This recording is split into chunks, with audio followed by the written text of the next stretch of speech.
మనలో రెండు రకాల మనుషులు ఉంటారండి. మొదటి రకం పెయిన్కు లొంగేవాళ్ళు, రెండో రకం ప్లెజర్కు లొంగేవాళ్ళు. ఈ పెయిన్కు లొంగేవాళ్ళు ఏదన్నా నష్టం వస్తుందంటే, లేదంటే ఏదన్నా బాధ కలుగుతుందంటే అప్పుడు యాక్షన్లోకి వస్తారు. ఈ ప్లెజర్కు లొంగేవాళ్ళు ఏదన్నా సంతోషం ఉంది, ఏదన్నా ఆనందం ఉంది అంటే అప్పుడు యాక్షన్లోకి దిగుతారు. ఉదాహరణ చూద్దాం. కరెంట్ బిల్ పే చేయాలన్నప్పుడు కొంతమంది first day, second day, third day తొందరగా పే చేసేస్తారు. ఎందుకంటే వాళ్ళు ఏమన్నా డిస్కౌంట్ వచ్చేది ఉంటే ఆ డిస్కౌంట్ వచ్చేస్తుందని తొందరగా పే చేస్తే, లేదంటే పే చేస్తే ఒక పని అయిపోతుంది, తర్వాత మనం హ్యాపీగా ఉండొచ్చు, దాని గురించి ఆలోచించాల్సిన అవసరం లేదు అన్నట్టు పే చేస్తారు. రెండో రకం ఉంటారు.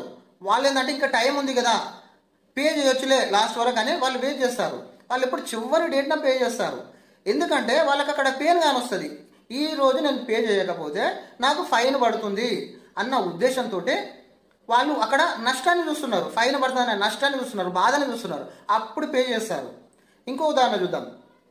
ఒక కంపెనీలో పనిచేసే కొంతమంది ఎంప్లాయీస్కు వాళ్ళ బాస్ ఒక టార్గెట్ ఇస్తాడు. ఈ డేట్ వరకు ఈ పని కంప్లీట్ చేస్తే మీకు 2000 ఇన్సెంటివ్స్ అనేది నేను ఇస్తానంటాడు.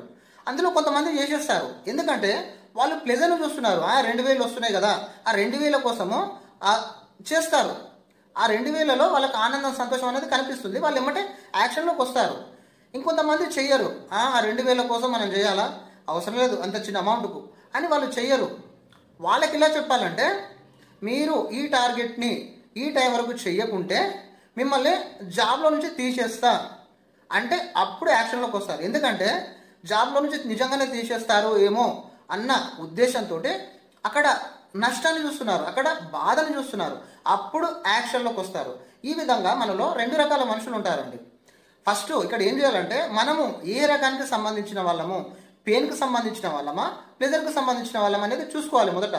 తర్వాత మన ఫ్యామిలీ మెంబర్స్, అదేవిధంగా మన ఫ్రెండ్స్, మన కొలీగ్స్, మన కస్టమర్స్ దేనికి సంబంధించిన వాళ్ళు అంటే మనం డైలీ ఎవరితో అయితే కమ్యూనికేట్ చేస్తున్నామో వాళ్ళు పెయిన్కి సంబంధించిన వాళ్ళ, ప్లెజర్కి సంబంధించిన వాళ్ళు అనేది చూసుకోవాలి.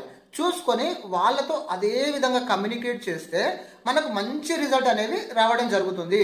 థ్యాంక్ యూ అండి.